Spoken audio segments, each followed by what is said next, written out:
എല്ലാവർക്കും നമസ്കാരം. ഇന്ന് ഞാൻ ഇവിടെ നിങ്ങൾക്കായി പ്രിപ്പയർ ചെയ്തത് ഒരു മട്ടൻ കറിയാണ്. വളരെ എളുപ്പത്തിൽ തയ്യാറാക്കാൻ പറ്റിയ ഒരു മട്ടൻ കറിയാണ് ഞാൻ ഇന്നിവിടെ നിങ്ങൾക്കായി സമർപ്പിക്കുന്നത്. ആദ്യം മട്ടൻ ചെറിയ പീസസ് ആയിട്ട് കട്ട് ചെയ്ത് നമുക്ക് വാങ്ങാൻ കിട്ടുമല്ലോ. അത് നമ്മൾ നന്നായിട്ട് കഴുകി അതിൻ്റെ ചോരയെല്ലാം പോക്കി നല്ലോണം കഴുകി കഴിഞ്ഞിട്ട് അത് മാറ്റി വയ്ക്കുക.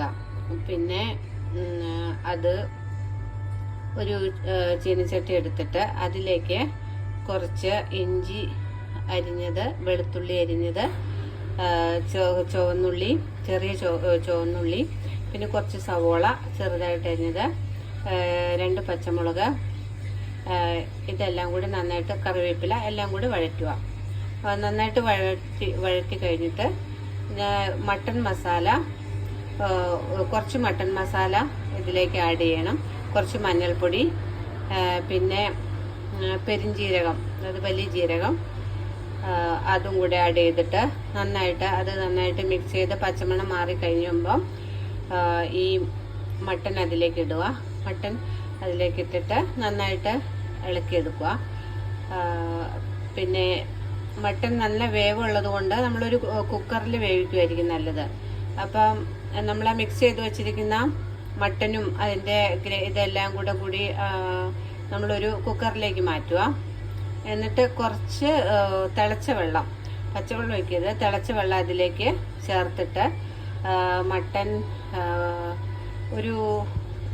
ഞാനൊരു 8 വിസിലാണ് ഈ മട്ടൻ അടുപ്പിച്ചത്. കാരണം മട്ടന് വേവുള്ളത് കൊണ്ട്. അപ്പോൾ ഒരു 8 വിസിലടിച്ചപ്പോൾ അടിച്ച് കഴിഞ്ഞിട്ട് ഓഫാക്കി അതിൻ്റെ സ്റ്റീമെല്ലാം പോയി കഴിഞ്ഞിട്ട് വേറൊരു ചീനച്ചട്ടി എടുത്തിട്ട്, ചീനച്ചട്ടി അല്ലെങ്കിൽ പാനോ എന്തെങ്കിലും എടുത്തിട്ട്, നമ്മളെന്താ കടുക് പൊട്ടിക്കാൻ വേണ്ടിയിട്ടുള്ളത് ഇതിനാണ്. അപ്പം അത് വെച്ചിട്ട് നമ്മൾ ചീനച്ചട്ടി ചൂടായി കഴിയുമ്പോൾ നമ്മൾ എണ്ണ ഒഴിക്കുക. ഞാൻ വെളിച്ചെണ്ണയാണ് യൂസ് ചെയ്തത്. വെളിച്ചെണ്ണ ഒഴിച്ച് കഴിഞ്ഞിട്ട് പിന്നെ കടുകും പിന്നെ കറിവേപ്പിലയും കുറച്ച് ചോപ്പ് ചെയ്ത ഇഞ്ചി, കുറച്ച് വെളുത്തുള്ളി, ഇതെല്ലാം കൂടി ആഡ് ചെയ്ത് നന്നായിട്ട് കുറച്ച് കുരുമുളക് പൊടി, അത് ഓരോരുത്തരുടെ എരിവിനനുസരിച്ച് ഇടാവുന്നതാണ്.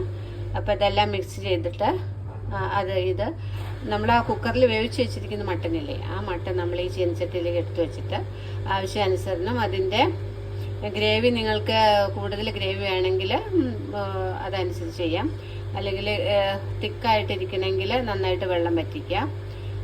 നല്ല സ്വാദിഷ്ടമായ മട്ടൻ കറിയാണ് ഇത്. അപ്പം ബ്രെഡിൻ്റെ കൂടെ, ചപ്പാത്തിയുടെ കൂടെ, ചോറിൻ്റെ കൂടെ എല്ലാം കഴിക്കാൻ പറ്റിയ നല്ല ഒരു മട്ടൻ കറിയാണ്. എല്ലാവരും ഒന്ന് ട്രൈ ചെയ്ത് നോക്കണേ.